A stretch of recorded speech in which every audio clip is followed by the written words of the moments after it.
ಎಲ್ಲರಿಗೂ GV education ಚಾನಲ್ಗೆ ಸ್ವಾಗತ. ಇಂದಿನ ವಿಡಿಯೋದಲ್ಲಿ ನಾವು 9ನೇ ತರಗತಿಯ ಭಾಗ 1ರಲ್ಲಿರುವಂತಹ ಅಧ್ಯಾಯ 9 ಕುಟುಂಬ ಪಾಠದಲ್ಲಿರುವ ಅಭ್ಯಾಸದ ಪ್ರಶ್ನೋತ್ತರಗಳನ್ನು ನೋಡೋಣ. ಫಸ್ಟ್ ಒನ್, ಖಾಲಿ ಬಿಟ್ಟಿರುವ ಸ್ಥಳಗಳನ್ನು ಸೂಕ್ತ ಪದಗಳಿಂದ ತುಂಬಿರಿ. ಮೊದಲನೇ ಪ್ರಶ್ನೆ, ಸಮಾಜದ ಜೀವಕೋಶ ಡ್ಯಾಶ್ ಆಗಿದೆ. ಉತ್ತರ, ಕುಟುಂಬ. ಎರಡನೇ ಪ್ರಶ್ನೆ, ತಂದೆಯೇ ಕುಟುಂಬದ ಒಡೆಯನಾದರೆ ಆ ಕುಟುಂಬವನ್ನು ಡ್ಯಾಶ್ ಎನ್ನುತ್ತಾರೆ. ಉತ್ತರ, ಪಿತೃಪ್ರಧಾನ ಕುಟುಂಬ.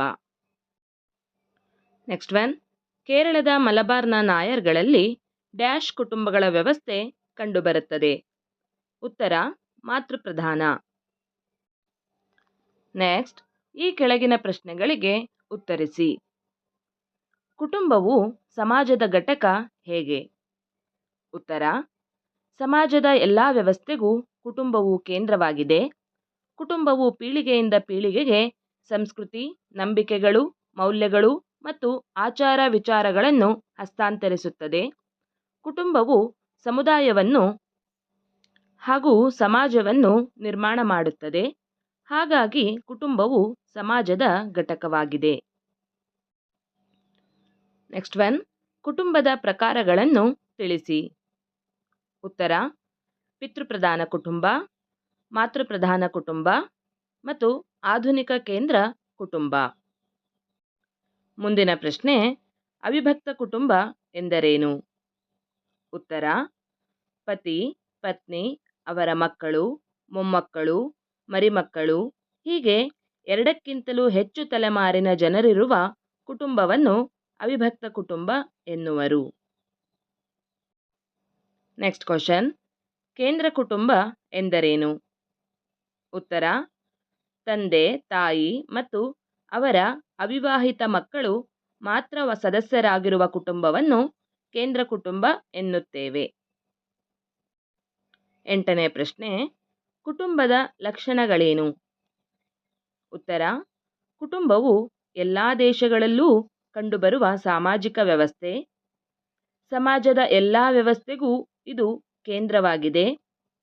ಕುಟುಂಬಗಳಿಂದಲೇ ನೆರೆಹೊರೆ, ಗ್ರಾಮ, ನಗರ, ರಾಷ್ಟ್ರ ನಿರ್ಮಾಣಗೊಂಡಿದೆ.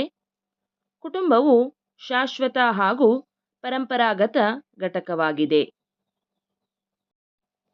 9ನೇ ಪ್ರಶ್ನೆ, ವ್ಯಕ್ತಿಯ ಸಾಮಾಜಿಕ ಬೆಳವಣಿಗೆಯ ಹಂತಗಳಲ್ಲಿ ಬಾಲ್ಯ ಹಾಗೂ ಯೌವನದ ಪಾತ್ರವನ್ನು ತಿಳಿಸಿ. ಉತ್ತರ, ಮಗು ಮಾತೃಭಾಷೆಯನ್ನು ಮೊದಲು ತಿಳಿಯುವುದಲ್ಲದೆ ಅದರ ಸನಿಹದಿಂದ ಮೂಲ ಸಾಮಾಜಿಕ ವಿಚಾರಗಳನ್ನು ತಿಳಿಯುತ್ತದೆ. ಕೌಟುಂಬಿಕ ಹಾಗೂ ಸಾಮಾಜಿಕ ಪರಿಸರದಲ್ಲಿ ಬೆಳೆದ ಮಗುವು ಅದಕ್ಕೆ ಅನುಗುಣವಾದ ಗುಣಲಕ್ಷಣಗಳನ್ನು ಬೆಳೆಸಿಕೊಳ್ಳುತ್ತದೆ. ಸಮವಯಸ್ಸಿನ ಮಕ್ಕಳೊಂದಿಗೆ ಸ್ನೇಹ ಸಂಬಂಧ ಬೆಳೆಯುತ್ತದೆ. ಸಾಮಾಜಿಕ ವರ್ತನೆಗಳು, ಬೇಡಿಕೆಗಳು, ಕಟ್ಟಳೆಗಳು ಮಗುವಿನ ಮೇಲೆ ಪ್ರಭಾವ ಬೀರಿ ಸಾಮಾಜಿಕ ಸಂಬಂಧಗಳು ರೂಪುಗೊಳ್ಳುತ್ತವೆ.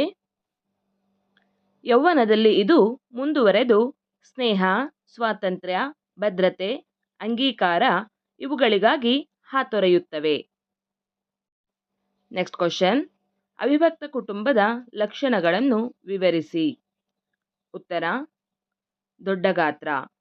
ರಕ್ತ ಸಂಬಂಧಿಗಳು ಒಂದೇ ಮನೆಯಲ್ಲಿ ನಿರಂತರವಾಗಿ ಒಟ್ಟಿಗೆ ವಾಸಿಸುತ್ತಾರೆ. ಕುಟುಂಬದ ಗಾತ್ರವು ದೊಡ್ಡದಾಗಿರುತ್ತದೆ. ಆಸ್ತಿ. ಕುಟುಂಬದ ಸದಸ್ಯರೆಲ್ಲರೂ ಆಸ್ತಿಯ ಮಾಲೀಕತ್ವ ಹೊಂದಿರುತ್ತಾರೆ. ಸಹ ಸದಸ್ಯರ ಒಪ್ಪಿಗೆಯಿಂದ ಆಸ್ತಿಯ ಮಾರಾಟ ಅಥವಾ ಪರಭಾರೆ ನಡೆಯುತ್ತದೆ. ವಾಸಸ್ಥಳ. ಕುಟುಂಬದ ಸದಸ್ಯರು ಸಾಮಾನ್ಯವಾಗಿ ಒಂದೇ ಚಾವಣಿಯಲ್ಲಿ ವಾಸಿಸುತ್ತಾರೆ. ಅಡುಗೆ ಮನೆ. ಅವಿಭಕ್ತ ಕುಟುಂಬದ ಸದಸ್ಯರೆಲ್ಲ ಸಾಮಾನ್ಯವಾಗಿ ಒಂದೇ ಅಡುಗೆ ಮನೆಯಲ್ಲಿ ಆಹಾರ ಸಿದ್ಧಪಡಿಸಿ ಸೇವಿಸುತ್ತಾರೆ. ನೆಕ್ಸ್ಟ್ ಒನ್, ವಿಭಕ್ತ ಕುಟುಂಬಗಳು ದಿನೇ ದಿನೇ ಹೆಚ್ಚಾಗಲು ಕಾರಣಗಳೇನು?